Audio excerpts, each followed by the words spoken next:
கோவையில் பெய்த பலத்த மழையின் போது சூறாவளி காற்று வீசியதால் மரம் ஒன்று முறிந்து விழுந்ததில் 20க்கும் மேற்பட்ட மின்சார கம்பங்கள் சேதமடைந்ததால் மின் விநியோகம் பாதிக்கப்பட்டது.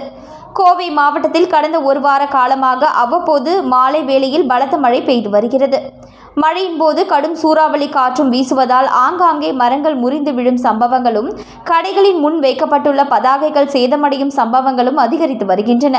கடந்த 2 தினங்களுக்கு முன்பு பல்வேறு இடங்களில் மரங்கள் முறிந்து விழுந்ததால் சாய்பாபா காலனி, சிவானந்தா காலனி, இடையார்பாளையம், கவுண்டன்பாளையம் உள்ளிட்ட சுற்று வட்டார பகுதிகளில் இரவு முழுவதும் மின்சாரம் தடைப்பட்டிருந்தது.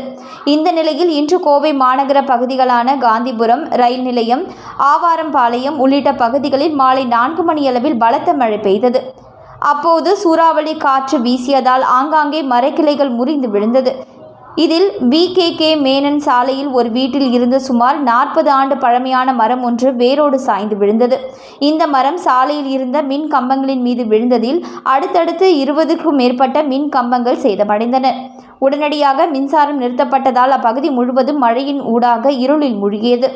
தகவல் அறிந்து சம்பவ இடத்திற்கு விரைந்து வந்த மின்வாரிய அதிகாரிகள் மற்றும் மாநகராட்சி அதிகாரிகள் மரத்தை அப்புறப்படுத்திவிட்டு மின் கம்பங்களை சீரமைக்கும் பணியில் ஈடுபட்டனர். சம்பவ இடத்தை பார்வையிட்ட 67வது வார்டு மாமன்ற உறுப்பினர் வித்யா ராமநாதன் பணிகளை துரிதப்படுத்துமாறு ஊழியர்களை கேட்டுக்கொண்டார். இருப்பினும் 20க்கும் மேற்பட்ட மின் கம்பங்கள் சேதமடைந்திருப்பதாலும் அவை அனைத்தையும் மாற்றி அமைக்க வேண்டும் என்பதாலும் சுமார் 36 மணி நேரத்திற்கு பிறகு மீண்டும் மின் விநியோகம் சீராகும் என அவர்கள் தெரிவித்தனர்.